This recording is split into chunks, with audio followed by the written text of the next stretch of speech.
On croit rêver là. Depuis quelques jours, on a Emmanuel Macron et Gabriel Attal qui se présentent comme celles et ceux qui défendent l'agriculture, qui serait vitale pour la souveraineté de la France. Mais qui est là pour leur rétorquer qu'au mois de décembre 2023, il y a quelques semaines, ils ont soutenu, voté et ratifié un accord avec la Nouvelle-Zélande qui prévoit et qui va augmenter les importations de bœuf, d'agneau, de pommes, de kiwis, d'oignons, de l'autre bout de la planète.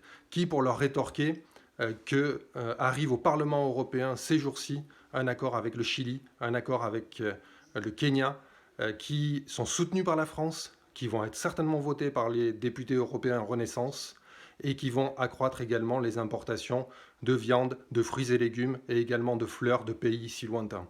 Qui pour leur dire et leur demander pourquoi les négociations avec les pays du Mercosur se poursuivent en totale opacité alors qu'Emmanuel Macron avait promis qu'il allait arrêter ces négociations-là. Qui pour leur dire que la Commission européenne prévoit justement de conclure cet accord avec le Mercosur d'ici la fin du mois de février. Alors non, Emmanuel Macron et Gabriel Attal ne soutiennent pas l'agriculture française, ne soutiennent pas la souveraineté alimentaire, au contraire, ils la sacrifient.